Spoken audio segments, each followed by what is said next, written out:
right, everybody, I am Andrew Baydala. That is Juice Springsteen. In some circles, I am Andrew something, but I rest assure you that I am Andrew Baydala. That is my co-host for No Dirt, Just Dialogue, Juice Springsteen. Jordan is off today, traveling. Get to where you need to get to safely. Juice, it's been a hell of a week. I was live already this morning talking professional football, not professional wrestling, the NFL, and some college. I know you have your Steelers jersey on. I wish you the best of luck. I think you guys are going to get smashed, but you're in the playoffs, and that's all that matters. So, yeah, because you know who's not in the playoffs, Drew? The New York Jets. Wrong. The New York Jets. And the Baltimore Ravens. Sorry, Jacob. That's right. And you know what? The Jets have a lot of capital. They have a lot of draft picks as well. So 4 in the top 50, I'm feeling good. We'll have to wait and see what that amounts to as these college playoffs wind down. But Juice, it's been a busy week, 2 weeks in professional wrestling and sports entertainment. We're going to talk about it all. We're going to talk about Bruce Pritchard's comments about the PLEs and the length. We're going to talk about AEW Dynamite, which happened last night. We're going to talk about The Rock. We're going to talk about Chris Jericho. We're going to talk about how I know absolutely nothing, and you should only take one person's opinion seriously on this platform. Juice, how the hell are you? Pretty good. Happy New Year. You know, I know it's January 8th, and Larry David says you got 2 days before you can stop saying it. But hey, you're past that threshold, my man. Sure, of course I am. But you know, first time seeing you in the flesh here, Andrew something, as has been stated in some circles. One hell of a week, last couple weeks, just in the world with football and everything going on. We're finally in the playoffs, and you know, now we're into Rumble season. So things are starting to heat up here in the World Wrestling Federation. Yeah, we have a lot to touch on, and I'm kind of glad I was the catalyst for some of it by asking a simple question. That's true. You were. And I always appreciate the way that you go about things because it's not malicious. You're just looking for answers because I believe you have a degree in journalism, correct? Yes. And it's not even that I am looking for answers, but if someone's You're also just not a raging piece of shit. If someone is vague about something, but they might be alluding to it, I am more than happy to ask them to double down or add some context and tell me what you really mean so that you're not doing what you're accusing other people of doing. Yeah, there you go. It's very interesting, though, for somebody who sits back and will state, I don't take anybody else's opinion seriously, blah, blah, blah, blah, blah. They wouldn't know, but yet they talk about it at length. It's just strange. So you don't have to lead like that. You could just say, this person said this. He's got some things right before. She's got some things right before. Maybe. Who knows? But, well, they said they didn't know you, Drew. Okay. I'm not arrogant enough to think that everybody knows who I am in this sphere. I think that's crazy. Sure. But I mean, yeah, it was, you know, elephant in the room is just comments that were made this past week in regards to a post. We'll talk about this specifically, where you would just said from what you gathered, and that's all you have to say. That was, I think, the problem that I think Coach has with the entire landscape is that anybody can just say, well, this is what I heard, and there are no repercussions, which is true. Yeah. But then, you know, why is it all on you that you're the scapegoat for this? Because your stuff blows up and you have been right. And he neglected to say that. Again, I think that there's a big misconception with a lot of this stuff. I don't think Coach was directly speaking about me. I think it was the entire landscape, but I was a part of it. I have a problem with that. If you have something to say it directly to me. Don't be vague. Don't put out a post. Just tag me. Plain and simple. Or say, I don't know who this guy is, and I think he's full of shit. And I'd say, okay, my track record speaks for itself. I put things out purposefully because I see other people charging $5.99, $9.99, $19.99, or they're just charging whatever. In this economy? To answer questions or to even be able to view their content, which is nuts. These are 9 times out of 10, they're all opinions. They're not facts. Now, I understand why Sean Ross Sapp charges for what he charges. He gets direct news and has to make a living. And I'm not knocking anybody for making a living off this. Go do it. There's people who want to pay for it. So be it. I'm not going to I want to interrupt you real quick, just based specifically that. Like I watched the other day, I think it was him and Wheezy on The Hump, and Sean brought up, like, it might have been there, it might have been some other show, but I saw him say this phrase of like, in regards to this, like whatever I said on this day or this day, this was an opinion. If I have stuff that I'm going to report, Fightful Select's going to have it, and you're going to have to pay to see it because I'm reporting it as like a journalist. Like, separate what is what. And whenever you come on and you never say you're a journalist, you never say anything, but it gets the traction. How is that your fault that other people are willing to take what you say? Maybe because you have a track record of that, but Coach doesn't know you, so he wouldn't know that. Well, listen, Coach might not know who I am, but he damn sure knows who I am now, and that's fine. I also recognize the old school, like Andrew something. First of all, you don't have to say my last name. You put me over already if you want to go that route, because you were talking about me at the top of your show, just like I did here in a response. So it's vice versa. You give me, I'll give you, no problem. But again, I think the issue was that Coach and Russo and whomever else put things out and they don't grab traction, because a lot of the stuff that they've put out previously, it seems from what I've heard other people say, I really can't say that I go to Coach and Vince Russo for any sort of late breaking news, because realistically, that's what this is for. I get that from other people. If I need something or somebody calls me and wants to tell me something or text me, I didn't pull the Rock story out of thin air. I wasn't just like, what could I do today to pull? I mean, like, give me a break. But again, I think it's because Sports Illustrated, whatever, picked it up. It got 200,000 views. Coach was like, why doesn't our stuff do this? So let me bag on this person to make sure that I'm the only voice that's heard. And there's no need for that. None. Like, and I'll ask you flat out, Drew. I mean, why do you think that he wanted you to show a source? Why do you think he feels the need that if you're not admitting who told you vital information that he quite frankly just doesn't believe, which is that's fine.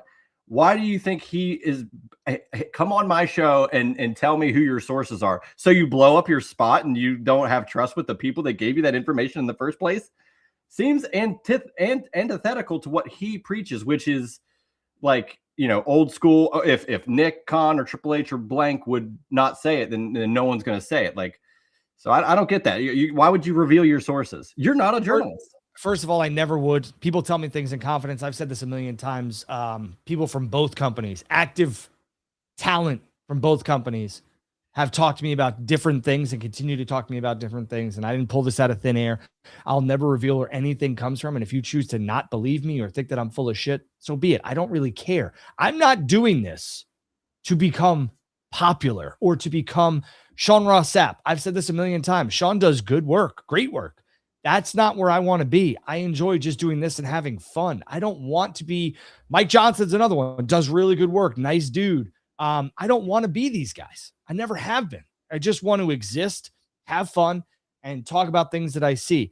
I can't sit back and tell you what it's like to sit in a writer's room or to sit and have or talk to you about past experiences where I've had meetings with Vince McMahon or anything else like that. Have I met Vince? Have I been in the same room as Vince? Have I helped on certain things when I was at the building, when I was with the Nassau Coliseum? Yes, I have. But does that mean that I was ever a part of the WWE, WCW? No. But that doesn't mean that I don't have connections or sources and people don't come to me to spill information or want me to put something out. Coach Russo, respect what you guys have done, especially Coach on the ESPN. That's an insane level of journalism, insane level of hosting that most people don't get to do, anchoring that most people don't get to do, in broadcasting as a whole. I mean, he has a hell of a resume when it comes to that. And that's not to say that he still doesn't do a great job. Sure, but why are you fighting for relevancy now? I'll tell you what I think. It comes off. I know why Coach isn't with WWE and ESPN, but that's not my business. His comments, quite frankly, came off from an outsider perspective. I could care less if he shredded you and I felt that he was in the right. I'd tell you, well, I agree with Coach Drew. And that's not to say I don't agree with him on some things. In this particular thing of like, there are no repercussions if you get things wrong. It doesn't matter. There's another show next week because it's not a true sport. And he seems to know that, which is also fine. What comes off though is his perspective, or from my perspective, he hates the fact that, and this is no offense to you, Drew, but like, you are a nobody in the grand scheme 100% right. What of if pro wrestling. Yeah, I've never done anything. I've never done anything. And he doesn't know anything about you, and you have 9,000 followers, and all of a sudden, all your stuff is blowing up, and it's like, well, why? This is unbelievable. I cannot believe. And it's a jealousy thing that I think he wishes he just had the consistency, but he has a lot of viewers and he has a lot of people that he can reach out to. So I don't think he needs to jump in your lane to keep himself above water. No, and I believe Coach does weekly shows, and I actually A ton of them. found Sportsline, I think it is, because of Coach and because of his show. And I'm a huge sports fan. Like, wrestling is what it is, but this is just because you worked in WWE, had a match or whatever 10 years ago, whatever, and you were at a high level, that gets you a lot, especially on X. But that doesn't mean that other people's opinions are invalidated or that other people don't talk to other people. Sean Ross Sapp has never worked for WWE and doesn't want to, from what he's told me personally. Now, I'm not saying that that hasn't changed more recently, but because Sean hasn't had on his resume worked for WWE, that his opinion, his thoughts, whatever, are invalid? No. But I mean, like, at the end of the day, would I listen to Coach talk about the ins and outs of creative meetings and everything else like that? Absolutely. But it's not the same. It's not the same anymore.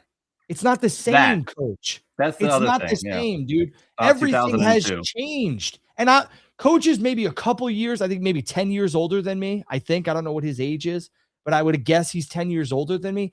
I'm from that same type of like old school type of stuff. Like when Heyman said he doesn't like Unreal, I thought the same thing too. I was like, man, this is just too much.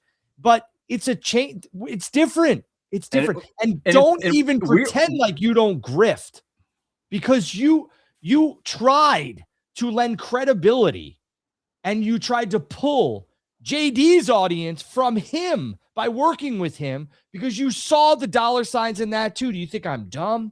No, I'm not. I know what you're trying to do with JD. He's a friend of mine. I know what you were trying to do. And I'm going to tell you that JD saw it too. But I mean, don't sit here and pretend like you don't know what sells and what doesn't, because you came from the same era that I came from, not in a working capacity of myself, where you know what's going to sell and you know how to market and bleed every dollar and dime out of these fans. The difference between me and you is I don't want to take their money because I don't need it. And that's not to say I don't ever need it, or it's not something I don't like. Everybody needs money, but it's not my livelihood. And I don't want to take money from the people who I've attended shows with or who don't have the money to spend, but they feel like they got to be in the know. I would rather give information out for free. And I'd rather have people not have to feel like they have to pay a service on someone's opinion. It's an opinion. Go ahead. That's well said. I'm glad you took the floor there. Yeah, it's just weird that, again, in where he is and what he's done, and the fact that he's got all these shows now, it comes off like, I don't know, just saying hater behavior is very easy, but it's just, again, maybe it's a fact that you're getting stuff out there, and I don't know who this guy is. Why does anybody believe him? Because he doesn't know you. Well, maybe he should. If I could have Coach's career, he should come on this show and talk to us. Dude, if I could have Coach's career minus some of the stuff that's happened to him, I would take it. He's worked hand in hand with WWE. He's been an on-screen talent. He worked at ESPN. When I was a kid, that's what I wanted to do. I wanted to be Stuart Scott. I wanted to be Chris Berman. I wanted to be all these guys. So for Coach, like I have an immense amount of respect for Coach, but I don't understand why Coach believes that because he worked for WWE so many years ago, that his opinion, him and Vince Russo are the only two opinions that matter. Because if you go check the internet, and I understand that he will tell you that the internet doesn't matter, then what fucking audience are you catering to, my man? Because what are you marketing towards? Because I don't get it. If you're telling me you don't care about what the internet thinks about you and that their opinion is small, minute, and everything else like that, then what are you doing? What are you doing? Why aren't you back at ESPN? Why aren't you with WWE?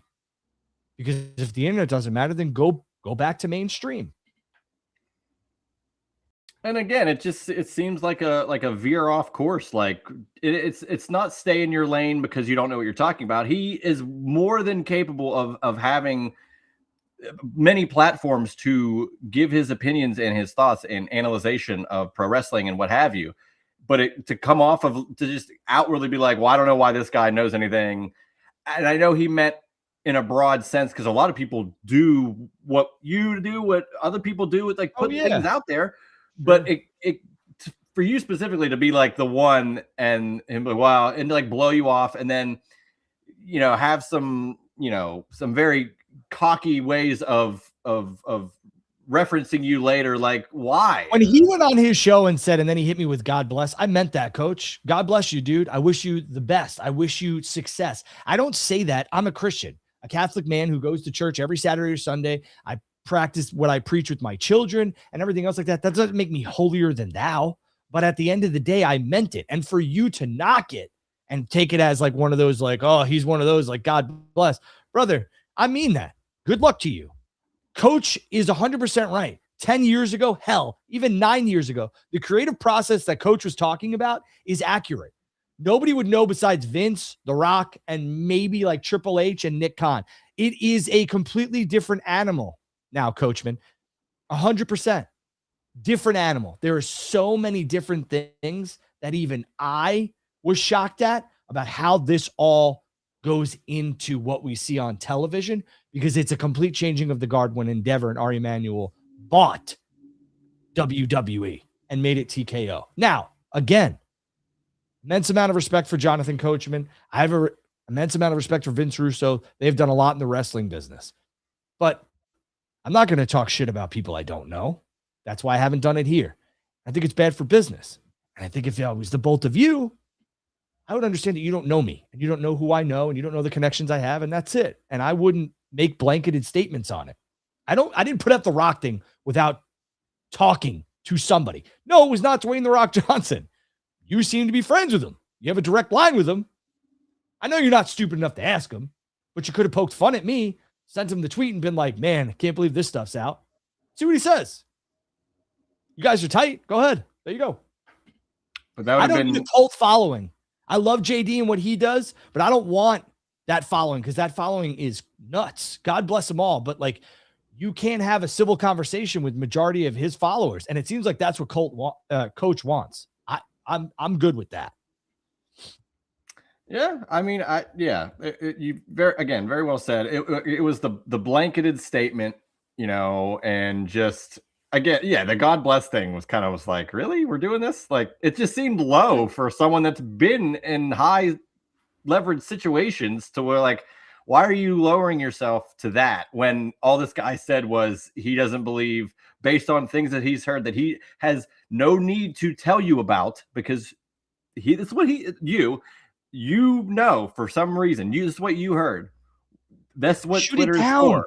Coach, call The Rock. Prove it wrong. Call The Rock. Yeah, prove it wrong instead of being like, well, he doesn't know who the hell is this guy. I saw this post too. A couple people had posted it like, when you're wrong, you're wrong. How the hell has this been proven wrong?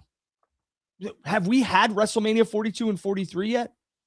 You know how easy it is? It was on Sports Illustrated. You know how easy it is for The Rock to come out and say this is completely inaccurate? Because it's not. It's not inaccurate. The Saudis have made a big push to two megastars from the Attitude Era. One of them's bald. Excuse me. Both of them are bald.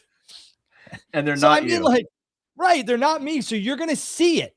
And if it happens, it happens. And I know there's hesitation from The Rock's camp about retiring in Saudi Arabia, because he believes he has one match. But if the movie career goes off, and which rightfully he's booked all the way through 2026, and if it goes off and he has a great match in Saudi and he's just unavailable to do anything else, I mean, the guy's getting up in age.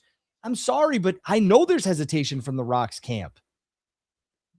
I mean, I don't know what to tell you. This is exactly what was told to me verbatim. And I'm supposed to and this is from somebody who would know. I'm just supposed to sit back and be like, I'm never going to reveal my sources, dude. Do I look that stupid? And I would come on your show any day of the week, Coach, after what you did was basically just completely lie and just completely fabricate some of the things. And then you had God bless and rolled your eyes. Dude, I meant that. I meant it, but that's okay. And what the worst part is, because I actually know you, and there's so many worse people that he could have said something negative about. Like, sure. Yeah, come on. So I'm like, you are genuine when you say stuff like that. I mean, I might, give you hell for it, but it's not like I don't think that you're genuine when it comes down to it. And this is all pro wrestling. What the hell? Why is it so damn serious? Right. And guess what? Let's say The Rock shows up at 43. Sure.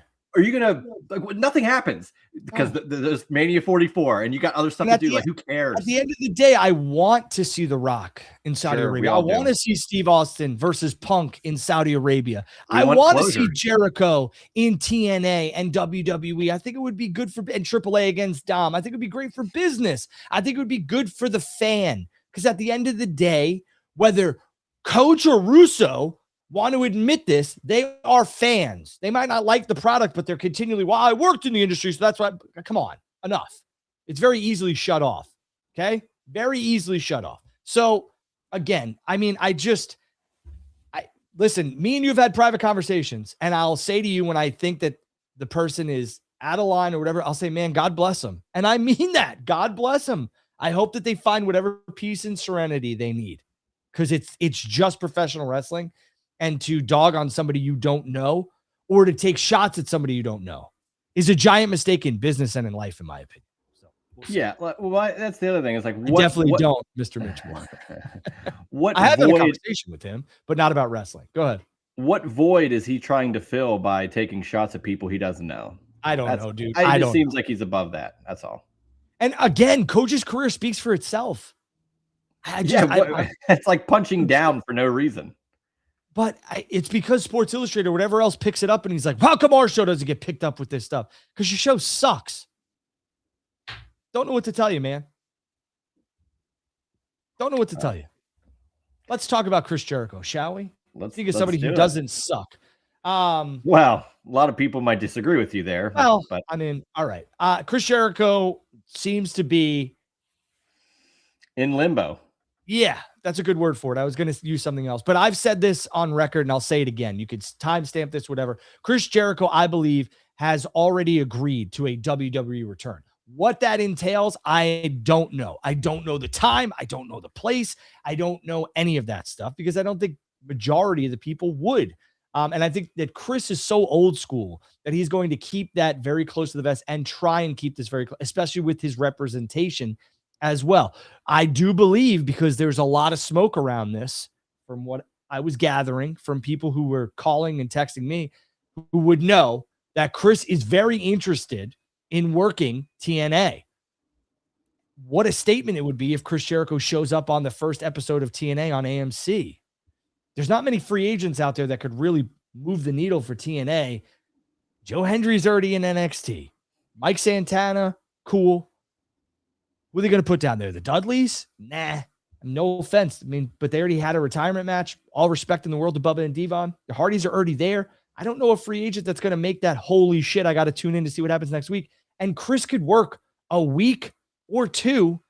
He could even work the pay-per-view. I believe there's a pay-per-view. And and then he could go right off to the Rumble, or he could do something in WWE. Like, I think Chris has to appear before Saudi Arabia, truthfully, because I think it's going to be a pain in the ass to hide him in Saudi if that's where they're going to debut or re-debut Chris Jericho in WWE. Yeah, and friend of my shows, because he was on my show, Adrian Hernandez, who does great work. Unlikely shout out to Adrian. Podcast. Yeah, did great work this past year. His 100, I think it was 100th episode, whichever one it was.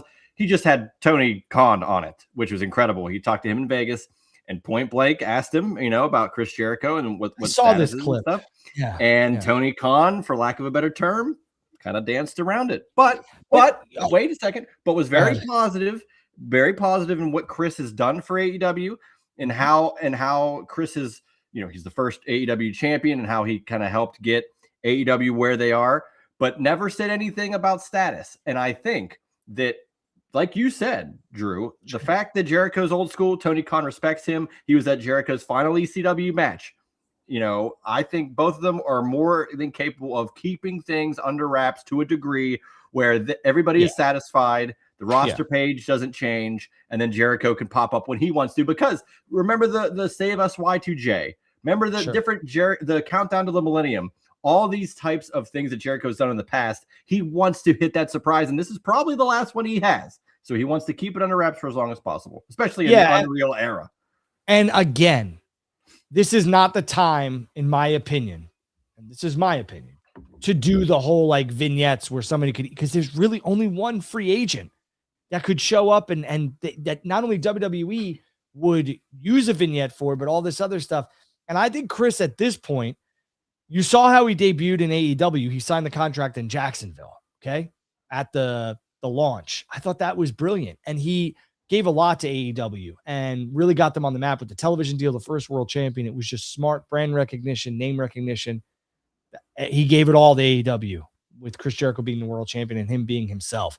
I think Jericho is just going to show up somewhere, because if he's highly publicized or even the videos, it gives it away and it's not going to have the same effect. If there's something at the beginning of this TNA show on AMC where you could get the buzz throughout the show and then Jericho shows up and then works a match in TNA at the pay-per-view, man, I mean, I think it works. Not only does it work, I mean, you can't tell me that TNA and WWE aren't like sister and brother-in-law. Give me a break. Yeah, you know? They're working in lockstep, and that's the best way to do it, because it provides so many different angles. It's Jericho arriving in TNA. It's, wow, he's never done this before. I can't believe it. He's probably gonna do a match at the pay-per-view, but just in him being there at all, because of the TNA and WWE's working relationship, it automatically tells you without telling you he's back in WWE and he will be back sooner than later. Look out CM Punk, look out LA Knight, and you can start dreaming of stuff. And that's what gets more buzz going. So he's in WWE without being in WWE if he goes to TNA. Smart idea. Yeah, and the thing you don't know about what you're talking about, Drew, so I don't think it's going to happen. I know. Andrew something over here doesn't know anything. God bless. I do believe that it makes a lot of sense. I think the Barclays Center Raw, I thought made a lot of sense too. I mean, there's not many more episodes that I think make total sense but at the end of the day, he could pop up wherever he wants. I mean, he could pop up and screw Drew McIntyre out of the championship tomorrow. It's an open-ended thing. And people are still making a lot about this roster thing with AEW, which I put a post out as well. And I think you kind of agreed with it. Jericho probably asked Tony or his representation, like, hey, let's not do this, because if I get removed, everyone knows that I'm gone. And I want the suspense to be there. I want people to not have a direct, like, all right, well, he's done with AEW. There's only one major option for him. Like, let's just leave our cards on the table and let's not show anything. So again, we'll have to wait and see. And then, people were picking up on the Cody Rhodes, versus Randy Orton at the Rumble. That was something that was told to me too. Sean reported yesterday, or kind of tongue-in-cheek, that it might be a triple threat. It might be Cody versus Sammy, which is possible too. That type of stuff happens and it changes. I said Punk's opponent will make a lot of people happy, opponent or opponents. And people are losing their mind wanting an answer. You'll know when you'll know, and you'll know soon. It's not for me to say. Yeah, why does everybody want to know so damn bad? Because then they get mad when it's spoiled, and then they get mad when you don't tell them. Wait 3 weeks and you'll know. And Coach got mad, and I was like, I hate to tell you, but I'm the guy who doesn't spoil a lot of things. I don't do that. And with the roster page thing, it is like you brought up. It's like the last line of defense of kayfabe anymore, where, like, if you're off that page, something's going on, and you can deduce what's going to happen. And so if it's someone lower on the card or something, maybe it's just a contract dispute. Maybe they're going somewhere else, but who knows? If it's Chris Jericho, okay, it's clear that something big is going to happen. And like we said, the soft spot that TK has for Jericho, and the fact that Jericho did AEW stuff all the way, like this entire run up until now, the entirety of AEW, I think the respect is enough there to where they go, okay, I'll do this for you because you did so much for us. Guy hasn't been seen since April. I mean, like, if there was any chance that he was back, I think he'd already be back, and Tony would deafen the noise. And here's the other thing too. I'm not sitting here telling you that Chris hasn't driven up his price from December until January, but I think at this point, I think it's a done deal. If you want to run with something, if you want to say that Andrew Bate Alice said this, I'm telling you, I believe Chris Jericho has agreed with WWE. I think there's a 0% chance he's back in AEW. Like a verbal contract? Yeah, I don't. Maybe they'll put the pen to paper when he shows up, wherever he does show up. Didn't Punk sign that in Gorilla before he went out like that? Yeah, they don't care, and they'll tell you that too, and they'll film it, and it'll be on Unreal season 19. Right. I just they're a content company. They're not a wrestling company. They being WWE. They're really not. Especially now. They've the line of 50-50 content and what we put on is just leaning more to content. It's like we care more about how people react to our show than what we're actually putting on the show. Right. Which is fine. Because we're reacting to it. So what the hell are we talking about? Jordan is traveling. Well, that's fair. He said other guy because you're Andrew something. So maybe he didn't know Jordan's name. That's Jordan, fair. other guy. Yeah. All right, Juice. What else you want to talk about? Well, we talked a little Chris Jericho. We talked a little bit of a beef, lack of a better term, with Coach. Let's talk about Dynamite. My T-bone steak, bone in, rare. Go ahead. Okay. Let's talk a little Dynamite. I quite enjoyed the show. I thought top to bottom was pretty good. I thought they featured like 85% of the roster. It seemed like everybody was on this show in one way or the other. I saw your tweet. You said it flowed well. Everything else. Yeah. So I felt like everything was pretty solid. We got to see old school Young Bucks, which is great to see because now they're coming back around. And we got some progression and we got some story told for next week. We talked about this with so many things going on, and you have a pay-per-view in March. It's like you gotta nail TV every week. You gotta have exciting TV every week that makes you want to tune into the next. And they did that. We got MJF defending the world title next week. Kenny Omega is back in action next week. Yep. So I like it. So what did you overall take from Dynamite? Well, I also want to talk about your Tony Khan comments about the Adrian Hernandez thing, and I'll get into Dynamite. We're on the AEW level here, so part of the show. So let's do that. Yeah. What is Tony supposed to say? Truthfully, like he knows that Chris is more than likely gone. Yeah. I agree. He's not going to bury him on the way out because I do believe that there's a possibility that Tony Khan and Chris Jericho might work together in the future. I just don't. He's also an incredibly smart media guy and knows how to talk. Yeah, like we said, media trained NFL. And people get mad at it, but I mean, like, what is he supposed to say? Exactly. That's my thing. I can sit here and say, because I kind of said it tongue in cheek that he was dancing around it, but I say that because I know that there's nothing he can say without it blowing the spot. That's the point. But he wouldn't want to. Like maybe if he doesn't like Chris, if there was a horrible falling out, then maybe he could spoil the surprise. But he's Can not. You imagine? He's not going to just say Chris is no longer with AEW, and I wish him the best, because then all of a sudden Chris's return is shot, and Tony's a fan of the wrestling business at his core. And I Jericho. And that's the other thing. Like if him and Jericho didn't get along, or there was really some bad blood, maybe. But Tony and Chris are not going to operate like that. Chris is too smart, and Tony's too smart and nice to operate like that. So Dynamite. I thought the show flowed well. The opening match I thought was a really good match between Moxley and Benjamin. I just thought the finish was meh, but it is what it is. Shelton deserves a lot of respect. He is a freak in terms of wrestling ability and everything else like that, which we all know. MJF, Bandito, I thought that interaction was great. They sold that match next week. The only thing that I say, which I constantly say, is we all know that Bandito's not winning the world championship. It would be a shock moment, but we all know it's not happening. So what they need to do is make sure that they protect Bandito, and I'd like to see him stay in that main event level status, along with his former tag team partner, Brody King, which we saw a vignette for as well, which I liked. Again, I thought this Dynamite was a different approach to what they normally have. I shouldn't say normally, but it was different. And by different, I mean it flowed better. There were vignettes, there were video packages, there were backstage stuff for Renee, which they've done for the past couple of weeks, but everything just seemed to work. The main event, there were some clunky spots, but it worked. And I think Swerve and Hangman should stay a tag team, because the main event picture right now seems a little long, a little, packed. And there's roadblocks there. So for me, if you could keep Swerve and Hanger as a tag team, I thought they worked well together. The chemistry was off the charts. I would like to see them make a run at these tag team titles. You put the Bucks in there, you put CNC in there, you put FTR in there. Man, those are four. I could book 12 months, 18 months with those four teams. So for me, that's what I would do. Don Callis' family has way too many members. All right. Oh, come on. Nuts. I'm looking forward to the Hollywood and Wolfpack versions of Don Callis' family. Yeah. Yeah. Right. Black and white and red and black. No thanks. It's just too much. We'll have to wait and see. But to piggyback off what you said with Hangman and Swerve, I've been bringing this up with the women's tag divisions in both AEW and WWE.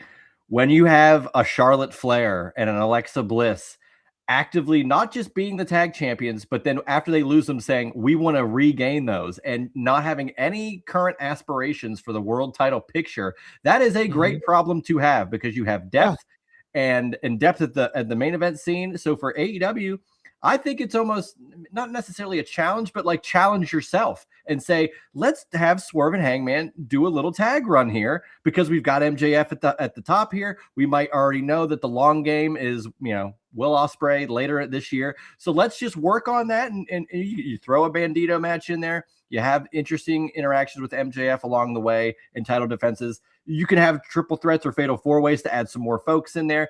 Meanwhile, you have an amazing tag division with the Bucks and FTR and CNC when they come back, and Hangman and Swerve. That'd be so cool. I don't think we need to rush to have a breakup of this tag team and put them in a singles feud or even fight for singles titles. Leave this the way it is. Hangman Page, I believe, has already won the tag team titles with an unusual partner. We could do it again. Yeah, and that's arguably one of the greatest tag matches AEW's ever had. So 100%, and that's where I was going with that. So I mean, listen, I think the iron's hot. Leave Hangman and Swerve together. We'll see what happens. And yeah, I mean, I think the plan is to get Will Ospreay in that main event spot with the World Championship attached to it. Him and MJF at All In would work. I mean, listen, you got a lot of Long Island based champions. How come we don't get a Long Island pay-per-view? Give me Double or Nothing on Long Island. All right. Enough. The media would sell itself. I mean, you got 3 Long Island based champions. Come on now. Give me Double or Nothing, Tony. Give it to me. Give it to me at UBS Arena. No, it'll be in Chicago again. No, Double or Nothing was in Phoenix. No, I'm just saying it'll happen like this. They'll just keep going back to their old stuff. They're just in Chicago. Do it again. When was the last time they were on Long Island? Blake, you stink. Oh my God. Forbidden Door, I believe. Yeah. When we saw Stephanie Vacour and Mercedes Moné. Yeah. So I mean, they've had their fair share. Damn it, bring a pay-per-view to Pittsburgh just one time. It doesn't have to be Double or Nothing. Nah. I know why. I know it's never gonna happen, and I know why it's never gonna happen. And it's fine. It's fine. Why is it never gonna happen? I don't know. I don't know. I feel like they come to Pittsburgh and they do a great job. And I don't think that the venue that they like, what venue could they run? Because you might know venues for everywhere else in the country. That's demolished. I know that was the joke, Doug. But maybe in 2028, when Highmark Stadium, the Pittsburgh Riverhounds soccer team gets. Okay, it's going to be a 10,000 seater. AEW works with the Riverhounds, and it has a great city backdrop, and they'll do it there. But they're not going to do it at the Peterson Event Center where they do it now. No, they can't get PPG Paints Arena. So I think you got a better chance of the Cottage hosting a pay-per-view where Tony's soccer team calls home than you do Pittsburgh in the next 3 years. Okay, sure. That's why I said in 2028, whenever they upgrade the soccer stadium here.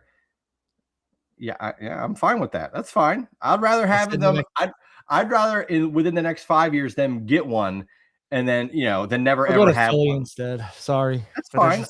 I'll go to the Philly show like I did last time, and you bitched out on me and didn't go. I mean, listen, I'm not based on Long Island, so I mean, Philly's. I'm not based in Philly. It was drive across the state. It's drivable for you, isn't it?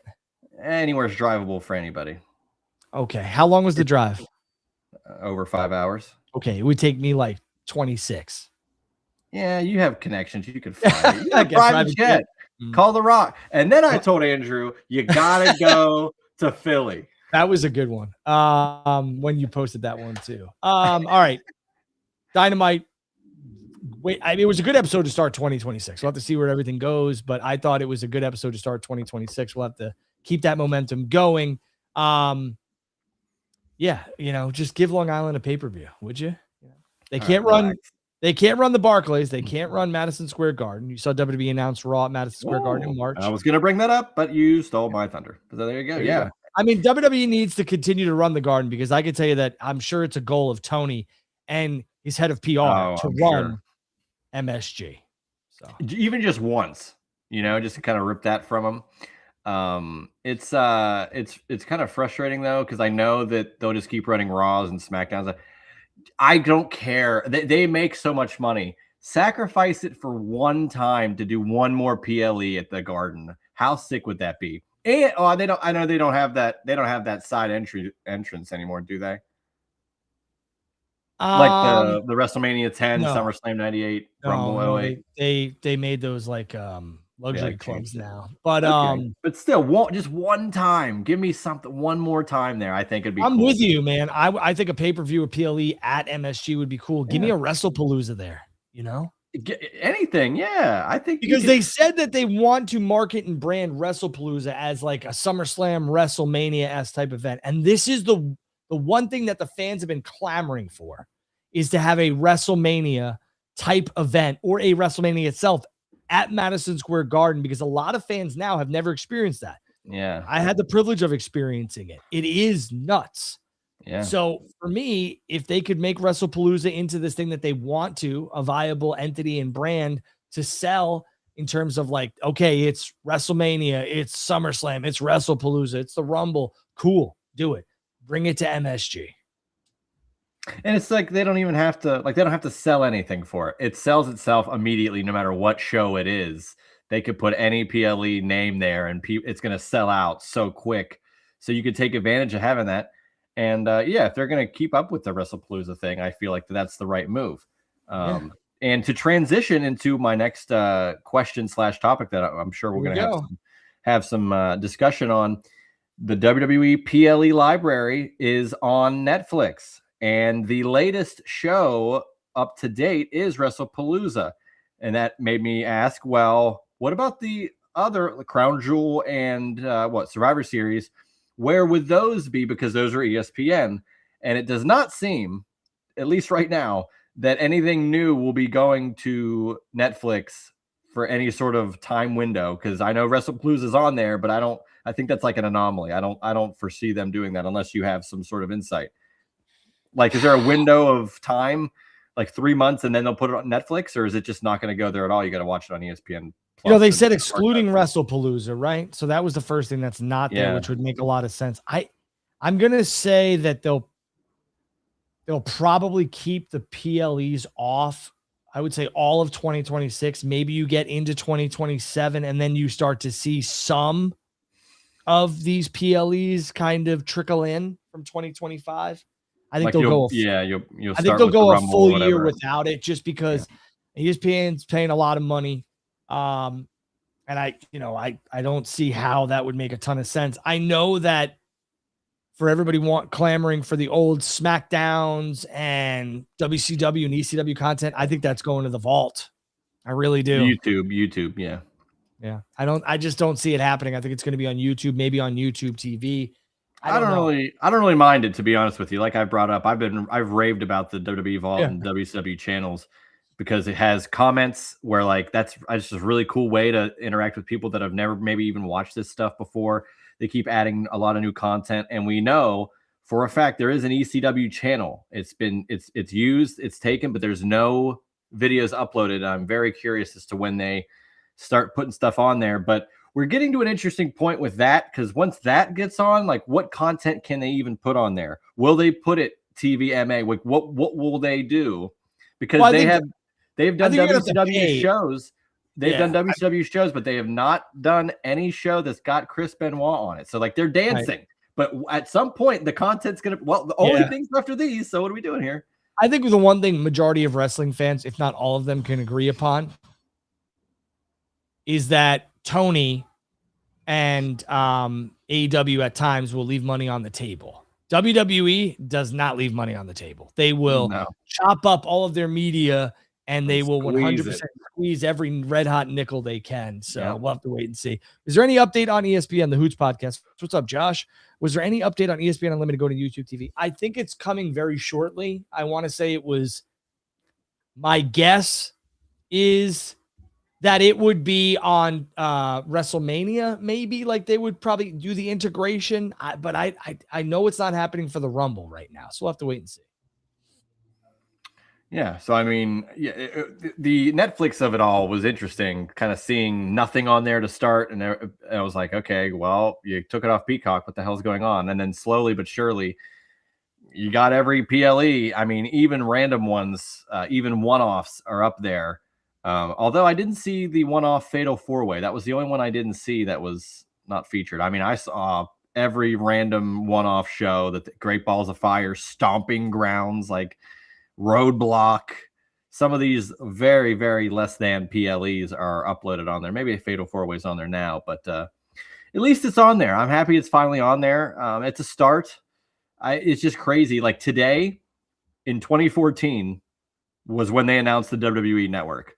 So like I've been reflecting on that. I actually have a video that I recorded for my YouTube channel back then that talked about me. Like people at the time were like, oh, I'm just going to get rid of all my DVDs and everything because the network. And I'm like, that's great. But what happens if blank? And certain things have happened now where it's bounced around and I still have all those DVDs. So I'm happy that I went that way. Well, physical media, you've said this and I've said it as well. You want to keep and hold on to. I think what's crazy is when everything went to the network, people were expecting like the actual stuff to hit the network. And there were a lot of music and even voiceovers that weren't the original. I remember when I bought the Royal Rumble, the anthology DVDs, because I was like, man, I want these. These are awesome. And I bought them. And I remember 1996 and 1997 were the first two pay-per-views Royal Rumble wise that I bought. And when I put it in the DVD, I was met with Michael Cole doing the promo reads. And I was like, wait, what? I know who did the promo reads. And it wasn't Michael Cole. It was Todd Pettengill, or it was Doc Hendricks, Michael Hayes. I was just like, what is this? But then I realized that when they put those out, they have to pay for them and the royalties and everything else like that. And, I mean, it's not hard to have Michael Hayes get paid, but I guess maybe Todd Pettengill, I don't know. But at the end of the day, I was just like, this sucks. And, had you had recorded them on DVD or on VHS or had the original VHS, you would have all of that physical media. And now it changed. Like on Peacock, as it's got to a certain point, I don't know if it's 20 years or I don't know what it is, but we got the original stuff. Like I remember watching Survivor Series 1996 5 years ago, and it still didn't have the original like promo and everything else when it opened. And now I would say like 2 years ago, it opened and I was like, holy shit, this was like the opening that I watched when I was a kid. Everybody had consumed extra cups of coffee. And I was like, then they showed the Twin Towers and I was like, here we go. This is like, why did it take so long? So to your point, holding on to physical media is important, but it seems like WWE has either appeased everybody that needed to be appeased to actually release this stuff in its original form, or I don't know. You would know better than I would. Yeah, so a couple things. Just the Royal Rumble anthology set is a great set. All four of those volumes are great, and it's nice to even own them at all. What you're referring to is an ADR, which is an automatic dialogue replacement that you do after the fact in post, and you go in a booth and you do all the stuff. They did that for some early Rumbles where they would just like have, like, instead of Vince doing the people, they would just run through the names, and it was just like clearly not the original footage. And even with the network and what have you, like New Jack's theme was different. It was a dubbed over thing. DDP's song was dubbed over. Even the blurred NWO, some of the NWO stuff. Disgusting. Yeah. The WWF the logo, the scratch logo, was blurred out forever. And then they finally got over that and figured that out and sorted that out. But I'll tell you, some of the early stuff, like the one that I always go back to is, Drew, do you remember the song that was WrestleMania 17's theme song? My Way? Yeah. Do you know where you can watch that and have that song in the promo packages and everything? YouTube. Well, only on the DVD, because WWE doesn't have, you know what I'm saying?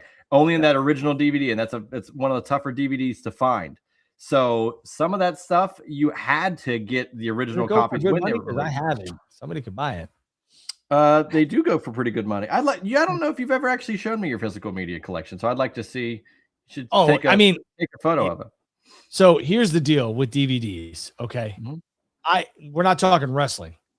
This is not a lie. I have over 1,000 DVDs sitting in my garage in a cardboard box, truthfully. And I was going to give them away like 7 years ago because I was like, these are taking up too much space. I had downstairs I used to have them displayed, and it was Yeah. like I had to make like custom bookshelves because it was just too Oh much. yeah. Yeah. And I was gonna give them away, and my buddy was like, "Don't, Yeah. Sit on them. do not," and I Yep. didn't.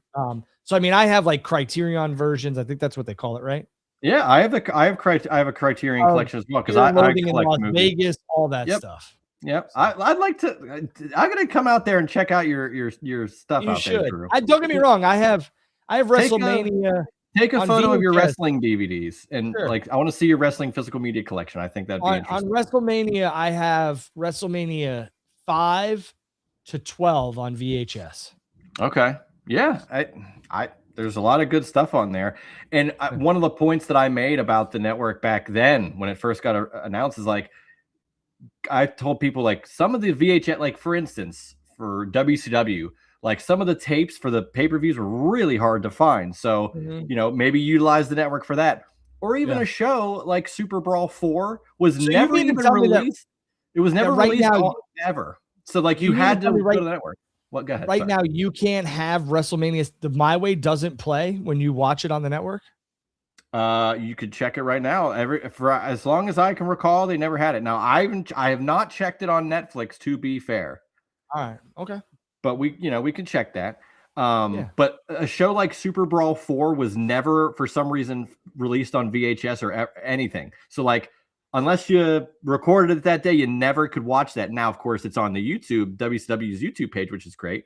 But also with that, Halloween Havoc 2000 to the end of WCW, those like 6 or 7 pay-per-views were never released ever because it was by the end of at the time. So like, that's it. There's no record of those either. So, and WWE just stopped doing physical media Survivor Series 2023. That's the last DVD they ever produced. So shout out to AEW who still got some going.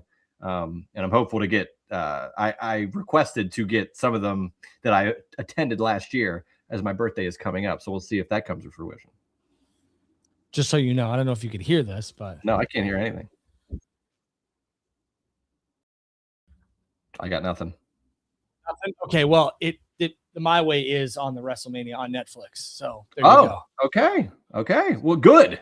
That's good. I remember very early on it was not like that either, and I also remember maybe they settled with it. I remember WrestleMania 16 had like a custom thing. It was like California by I think it was like Ice-T or something, and that was always dubbed over. So I'm here with you on that. Again, I think the ECW and the WCW classic stuff is going to go to the vault. It makes more sense. They could, they monetize it. Yeah, and it's just another way to make money. What else you got? Honestly, no, I think we covered most of what the heavy hitters of the stuff that I wanted to touch on. I mean, is there anything else? Well, I want to talk about Bruce Pritchard's comments. Bruce said, you did bring them up. Let's talk about that. The PLE lengths are just where they're at because at the time, like now, when you get 10 matches on a PLE card, he stated, you don't remember some of the stuff you saw. Now we do 5 to 6 matches, and you remember most of them. When you were watching these long pay-per-views, you remember the match you last watched and the main event or something that crazy happened. And he's not wrong. I will say Bruce is not wrong because there were some things that I would go to live and I'm like, man, that happened at that show. I don't remember that. So I think it's a smart play by WWE. I can't tell you everything that happened at World's End because it was a long show. I know the Continental Classic. I know who won all that, and I know who won the main event. The results, yeah. But there's some when you're watching professional wrestling or sports entertainment, there's a lot of things that happen, and there's a lot of things done by design. The announce team spitting out information that you need to hear and absorb. Some of the backstage stuff, whatever, everything kind of, if it's a good professional wrestling show, ties into each other or has a purpose. And it's like Baskin Robbins. You should have 31 flavors, different varieties. But, when you have 10 matches or something on a card, I could see where Bruce has a lot of valid points. Do you think that was a subtle shot at AEW for having 10 plus matches on almost every one of their cards? Maybe, but I will say that AEW it's been a very long time since WWE ran a show that had that many matches on it. So that's where they do 2 nights now. So, Well, now, yeah, but I'm talking one night, even WrestleMania 35, maybe 8 or 9 matches, if I can recall. So Yeah, and the 5 to 7 is a wheelhouse for a bigger show, but they have 2 nights now to where they can do 4 or 5 matches on each night, and it really doesn't matter. Yeah, and I like the 5 to 7 matches. This is not a knock on AEW either. I've said it before. I think their pay-per-views have 1 or 2 matches too long, too many. And again, it's not the runtime because they've kind of just sat at that 4 to 4.5 hours. They really have never gone over that besides when they were doing All In Texas. And I said they wanted it to make the longest pay-per-view ever, which we all know why they did it. But Tony Khan and AEW is really the last kind of outlaw standing in this pay-per-view market. And they're still doing well on pay-per-view from what I've gathered. Well, I'm not sitting here saying they don't do well. What's reported, I can't quantify. That's my biggest thing. So for you've also suggested AEW won, and right. And for me, it's just like if their pay-per-view business is this lucrative, wouldn't you think that somebody would be banging down their doors to get them on their streaming platform or anything else like that? And I'm not saying it's not. I'm not saying Dave's reporting false numbers. I'm not saying that. But what I am saying is that when I can't physically quantify something and I can't see it for myself, it's hard for me to believe everything that's reported where AEW is doing 140, 120,000. And that's a lot of money. Tony Khan, it would behoove him to sell that rights to somebody who's going to overpay for it because somebody will. Everyone wants more content. So and if it's not, that's where I think you came in. Where if someone's not willing to spend that, you want to get ahead of that and maybe create your own. Like because you don't want to have.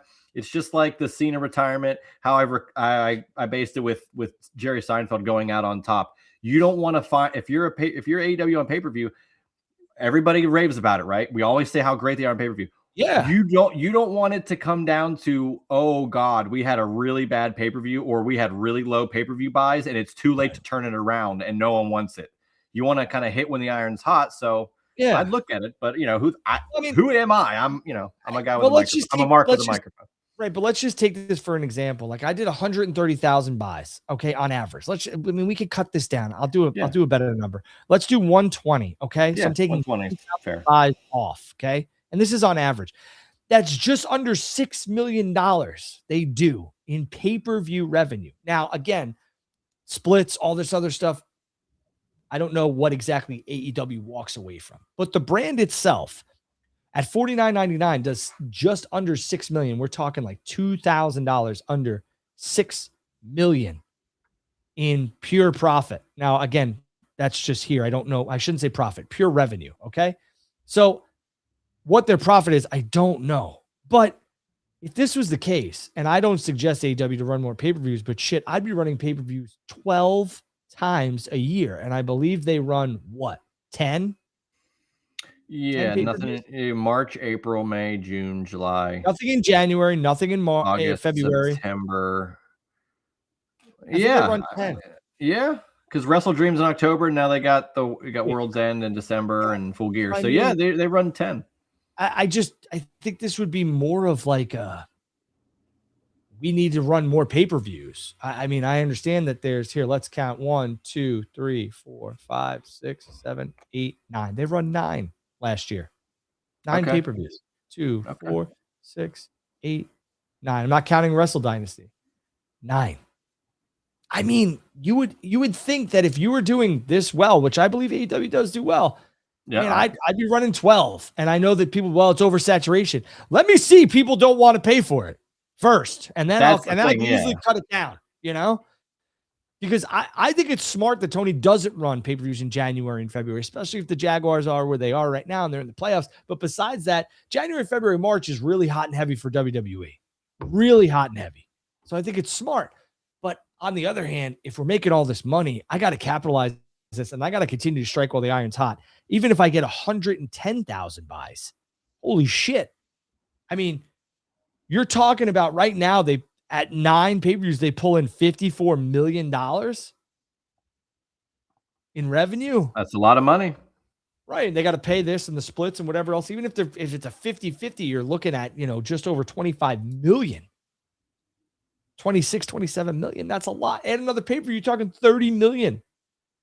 I don't know. I think that you could easily get somebody to pay $50 million a year and say, hey, you got to run 12 pay-per-views, one every month, and we'll put you exclusively on our platform. And I think if somebody wants to pay me $50 million, I mean, shit, I don't know their operating costs, but I would jump at it. So again, it's hard for me to sit back and just say, yeah, these pay-per-view numbers are 100% accurate. Business Badella, that's what I call him. Andrew something. So, again, with that, who knows? There's a lot of talk about the Royal Rumble. And I don't know if you saw, but it seems like, and I knew this, but it seems like it's making the internet. I didn't think it would. But Saudi Arabia is building a venue for this Royal Rumble. Oh, I saw that there was construction. I didn't realize it was a full new venue. It seems like it is. I mean, I was told that it's going to be a new venue, or that they had never run there, I should say, but I didn't know that they were physically building this. Are you sure you didn't read that they were just constructing the stage and set for it? No, I mean, I got a text this morning that Riyadh is building a 25,000 seat stadium for the Royal Rumble in 3 weeks. So I mean, more power to them. Wow, that'd be. Well, they get shit done over there. They get shit done. Yeah, there's no, which is really cool. Then which is really cool then, because they they can kind of, now I'm sure they'll use it for other sporting events, but it's like you can make it how you want it for this type of event. That's it right there. Like they could do this, and they could run Raw and SmackDown when they want at this building if they don't take it down when WrestleMania comes, because you don't think that they'll be able to get 25,000 people at a Raw or SmackDown before WrestleMania or after WrestleMania? That'd be crazy. Easily. 20,000, 25,000 for a Raw is like nuts. That'd be so They're going to get it for WrestleMania. It's very interesting because still not the Georgia Dome at WCW. But I will tell you that, like, to your point, the customization features here could be key for WWE going forward. And it's nuts. I believe this is exactly what's happening. Maybe, it's not, but it seems like that's, I mean, I've had multiple people and multiple photos hit my phone. So, and this is not the fake rock video that the only respected journalist in the game who practices and preaches proper journalism fell for. This is real. So it's crazy that they're going to try and do this, but like you said, the customization is going to be off the charts. Yeah, so I like that it's a 2 p.m. start for the Rumble. I will be, of course, I work every Saturday, so I should be done in enough time to where I could probably catch 90% of it, if not all of it. I wanted to hop on the comment that was brought up about it being open air, and I think maybe the comment got deleted. I saw it though. They asked, yeah, well, you're also muted, but Grumpy brought up that it was like in the 40s in Riyadh at night. But to that, I say they've done WrestleMania in New York in April. They don't care. Get me started. That Philly WrestleMania, Philly night one was brutal. But it was fine on night two. You wouldn't know, you weren't there. But no, I left to go home to be with my son. Oh, come on. God bless. So I was told, hey, your son's a big Cody Rhodes fan. I said, yeah, he's going over tonight. Better go home. Nope, no. What's your sources? Yeah, right. And then exactly. I told Drew he has to see his son's reaction to Cody winning the title, because I'm going to be there helping. I grabbed him a program, and I was like, I didn't tell anybody besides my wife, who had to pick me up at the airport. And I was like, hey, I'm coming home. Don't tell Jackson I'm coming home, because he was heartbroken. You're going to see Cody and Roman in person? I was like, yeah. But I had asked. I was like, hey, I normally don't do this, but would you please tell me hey, Cody's going. Oh, my God. Like, Can you imagine? Can you imagine if Roman went over again? I know. It would have been like. That would have been amazing. I mean, they could have. Yeah, they could have. I mean, they absolutely could have. But anyways, WrestleMania, Riyadh, Rock, Chris Jericho. When we know. Yeah. Anything else you want to talk about before we jump off the air? I don't really think so. I'm glad you brought up the Bruce Pritchard thing with the PLEs, because that's been a hot topic since we've been in this. What do you think of Stranger in Raw, Juice?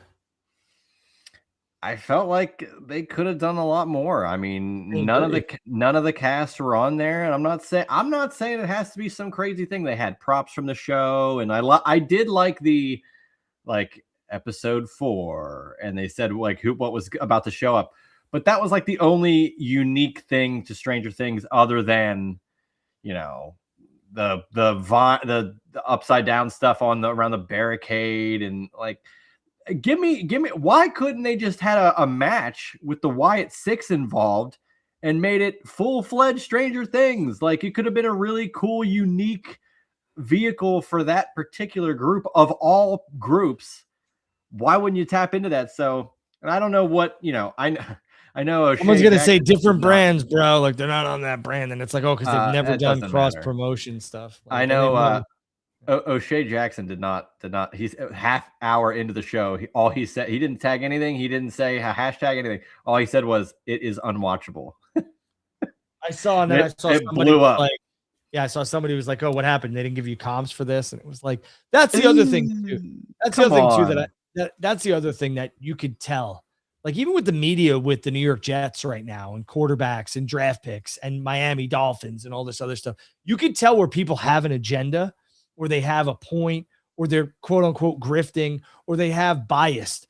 And that's something I don't do. When something sucks, it sucks. I didn't think Raw was unwatchable.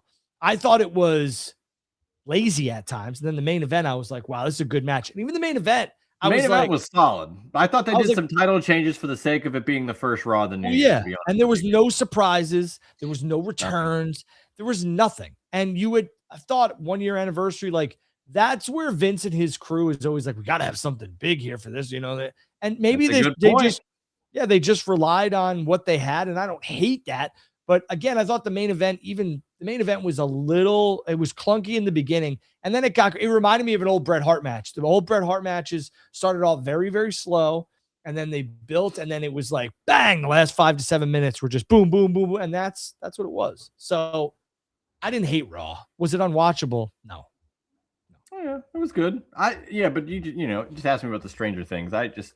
They've done so many different collaborations where I think they've tried a little harder, and I don't know. Maybe look, what are they going to not do it? They're going to this Netflix. They're going to want to have the integration of that. And that's fine. But I feel like you said, in the previous regime, you feel like they would have gone above and beyond to make it as cool as possible, so that people wanted to tune in if it happened again. Yeah. Especially when, like you said, they are a content company. Like this is all we want is. Yeah. I see some people. And you had like you had some Stranger Things fanboys like going berserk over you because Well, they thought you were in the know of there's rumors of like a secret episode which found that out. You had no idea of, and you just put something normal about wrestling like, oh, whatever, and they're like, what do you mean Stranger Things? We love this episode. You don't know what the hell you're talking about. So I watched the show. I watched the finale. I'm not into sci-fi and all that other stuff, but I thought the show, when my buddy told me to watch it, he's like, just stick with it. I did in 2016 and continued all through it. And I was excited for the finale. And I thought the finale, it was what it was. It delivered. But I guess there's a section of this fan base that was not happy with it and believes that there's something else coming. And all I was told was Sounds like a lot of wrestling fans. We're not satisfied. Right. Please have something after the creative sucks. This is what I want. If you don't do it my way, then I'm going to come on here and rant and rave and all this other stuff. Okay, got it. For 3 hours. Right. So I was just like, I asked, I was like, hey, is there any like point to this collaboration? Like, is something? And they were like, yeah, Netflix is announcing something. And I was like, oh, okay, cool. What is it? Well, it's involving Stranger Things, and we don't really have that information. I was like, oh, cool. And then I guess they announced some behind the scenes stuff prior to the episode, and that was it. And people went like nuts that there was a secret episode. I'm sorry, I didn't fall into what I found now is like this. What is it? Some gate or something that people are all like, it's Forbidden Door. Yeah. Forbidden Door to the Upside Down. But yeah, it was just really funny that you like blindsided by this fan base that really was like looking for any sort of thing to help cope with how bad they thought the finale was. And yet you're just some patsy that got thrown into it. Yeah. It's crazy too, because that tweet and the other tweet that I put out during Monday Night Raw, which was Punk looks pissed. Not sure why, but he does. because the Stranger Things finale was terrible. Well, it got like 245,000 impressions, and I was like, or 275,000 impressions, and I was like, what the, why is I'm flabbergasted. Normally I don't check that, but that and the Stranger Things went nuts. That did like over 100,000. I was like, what is this? What happened? I'm sorry. I don't keep up with the Stranger Things like message boards. So I don't know. I don't follow message boards. No dirt, just dialogue. See. Although today was a little Drew and Juice. It was dirty. Today was dirty. Throwback. Today was very dirty. Dirty. Juice, are you confident in your Steelers on Monday night? I'll tell you this. So, and it's not football talk, but this is. No, we're going to wrap up. If anybody has any questions, get them in. I can't fault the Steelers for always wanting to be in it, right? They're always in it. They're non-losing season, but at a point, it's frustrating. The last 8 playoff games, it's not that they've lost all of them. They have not been competitive. They have been outscored in the first quarter of those games, 73-0. They never show up for these games anymore. And now it's like, and they've had losing streaks going into games and everything. I had little to no faith that once they didn't beat Cleveland, they're going to lose to Baltimore. They're not even going to make the playoffs. Who knows what's going to happen. DK back, though. I mean. Well, that was a part of it. I'm like, but if they were to just get in the playoffs, Rodgers has been playing great, and this is why you got him, is these types of moments. The 2-minute drill that he had with the touchdown to Calvin Austin, and these types of games are why you get a guy like that. And he clearly will play better. Like, it's house money. They get even the throw to Freiermuth down into double coverage was wild, unbelievable. They're 23 straight wins on Monday Night Football, and it's at home. It's a lot like in the favor of them. I'm not going to say that they're going to win, but because the Texans have an incredible defense, they have a really good defense, but their offense is not that great. So I think it's going to be what both teams want, which is a rock fight. And I think very minimal points will be scored. I'll be shocked if it hits the over, which I don't even know what the line is, but I'm a degenerate, I'll tell you right now. I think it's going to be a lower scoring game. 38.5. That's about right, man. I'd say it's about right, but dare I say I might go under, depending on how they want to play it. So I have faith, though. I have more faith in this particular group of guys than the last games that they've played in the playoffs. Well, and I think no matter what, you said your point here, I think Tomlin and Rodgers are back because you're in that situation where the Steelers have been in the past couple of years. They tried a quarterback, didn't work. Now they're bringing in vets. They did it with Russ, and they did it with Justin Fields. Now they do it with Rodgers. They're going to run that back a year. They're going to have to draft a quarterback in this year's coming draft, if not next. So here's the thing with me. Do I think the Steelers have a chance of winning the Super Bowl? No. And I constantly tell people, you're not going to be able to tell these professional athletes and teams not to try and win games. But at some point, you got to look yourself in the mirror and say, is this team going to win a Super Bowl? No. Then we need to go out and we need to stop bringing in guys like Aaron Rodgers and aging vets, and we need to just draft and figure that out. Right. Well, the Steelers are not very good at developing players, as you've seen with the myriad of quarterbacks they've brought in. But with Rodgers being here, even if he runs it back next year, this is definitely we're all in for this year. And I'm not going to say that they will win the Super Bowl, but I think that the AFC is incredibly open for anybody. Oh, yeah. I think it's Josh Allen's AFC to lose because Burrow's not there, Lamar's not there, and Mahomes isn't there. All the pitfalls he's had to deal with. So if he can just get through that, I think he's got a shot. The NFC looks loaded, so I fear that any team out of the AFC won't have a strong shot. But if you make the Super Bowl, you can win it. So looking forward to this weekend. I love this time of year. Wild Card weekend, Royal Rumble. My birthday's this month. Divisional rounds incredible. Buddy. It starts today. Playoff with college. Yeah, I'm all in. Starts today and doesn't end until Monday night, late Monday night. It's just football. Raw, Monday afternoon Raw leading into that. Well, yeah, and then the other thing was SmackDown. Like, aren't the spoilers going to be out? They probably will, which is unfortunate because I have a weird suspicion that Drew could either win the title or someone's going to return and interfere. Yeah, so something big like that, you're going to get spoiled. And this is honestly, my kid said it while he was watching SmackDown last week. This is a match I really want to see. The 3 stages of hell. I love that type of stuff. And I think it's a shame that the results will be out. Now, obviously, you don't have to, like, just with the Rumble, you talked about it. It's going to be, I think, at 2 p.m. I probably won't be able to sit down on Saturday at 2 p.m. and watch the Rumble, so we might save it till the night so that my kids and I could sit and watch and have snacks and whatever else. It's the most fun show. Yeah, right. Even higher than WrestleMania because of the intrigue of the match. My favorite show, my favorite PLE is the Rumble. So you didn't 100%. But I just think it's unfortunate that this match on SmackDown is taking place where the spoilers are going to already be out. JM McGills says, happy Thursday. Any news on Britt Baker or Anna Jay WWE tryout next week? First of all, Britt Baker or Anna Jay would not need a WWE tryout.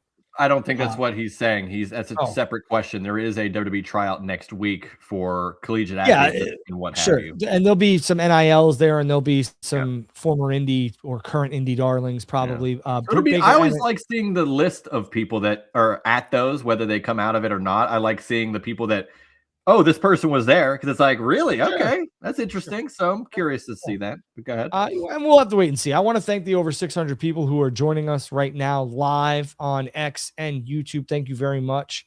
Britt Baker and Anna Jay, I don't have any update on them. Tony, kind of danced around that question too in regards to Britt Baker. He was like, I like Britt, integral part of AEW. We'd love to have her back, and I think she'll be back sooner rather than later. It's a very professional answer on Ariel Helwani.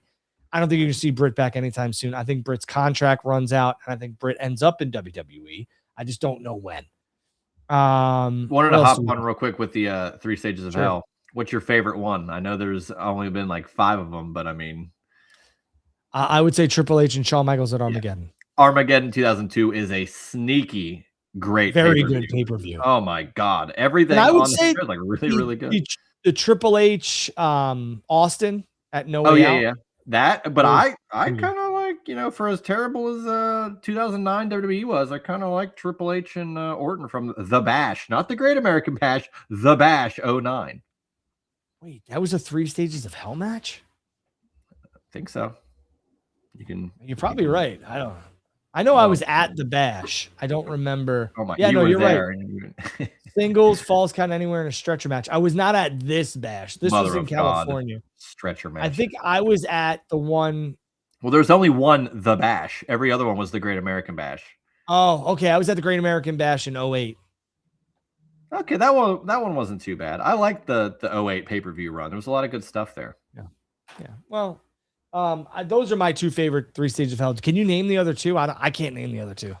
I thought there was one even more. There was. Cena and Ryback, I think, had one. There was like an ambulance match was a part of it. Had to have been 2013, I guess. Couldn't have been any later than that. I think he was gone. All right, you ready? You are correct. Triple H, Stone Cold, No Way Out, which is the one that I said I liked, right next to Triple H and Shawn Michaels, which... You get that moment that we've seen so many times of Michaels falling off the ladder through the tables, and he just gets killed by those tables.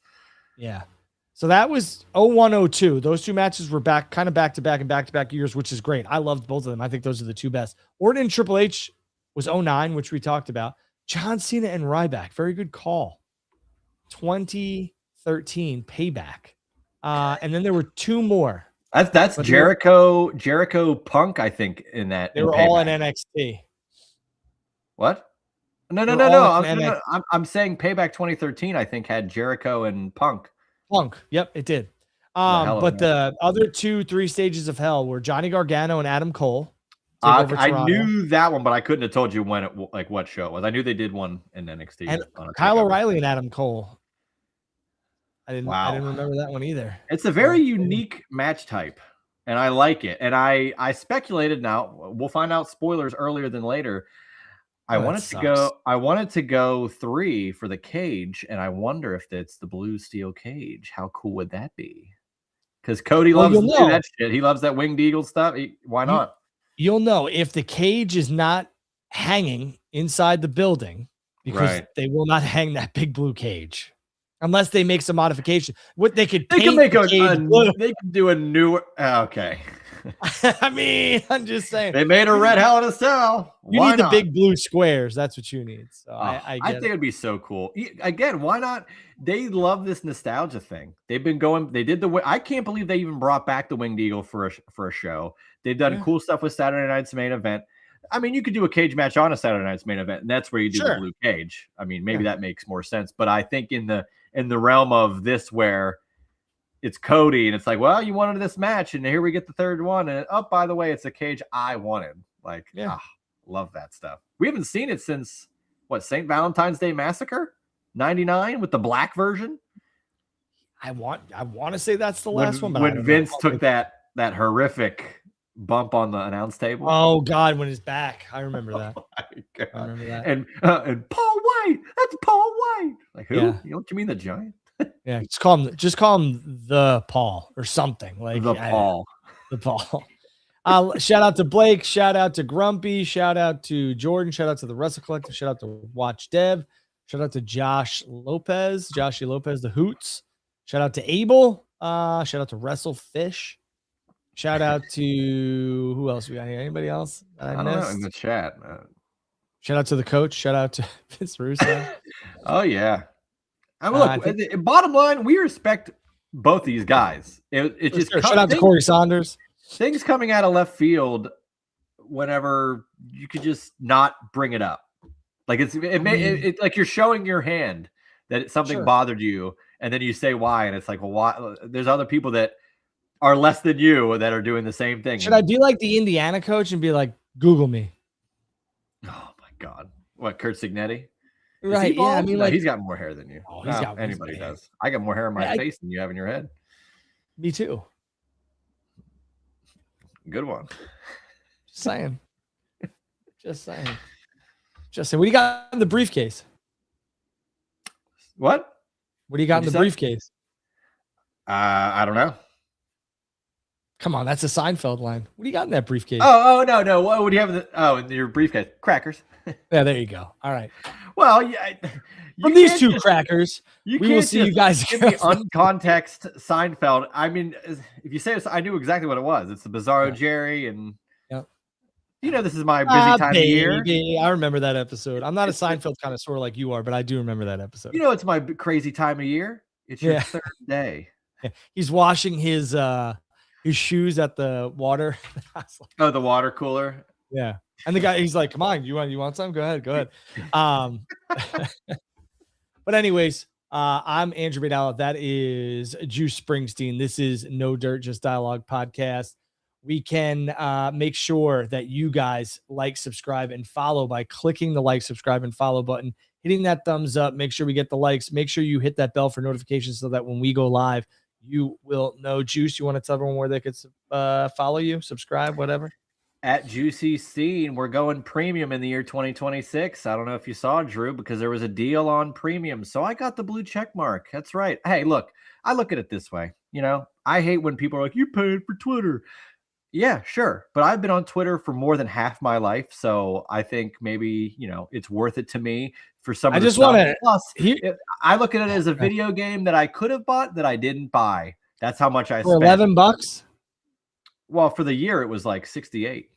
Oh, not bad.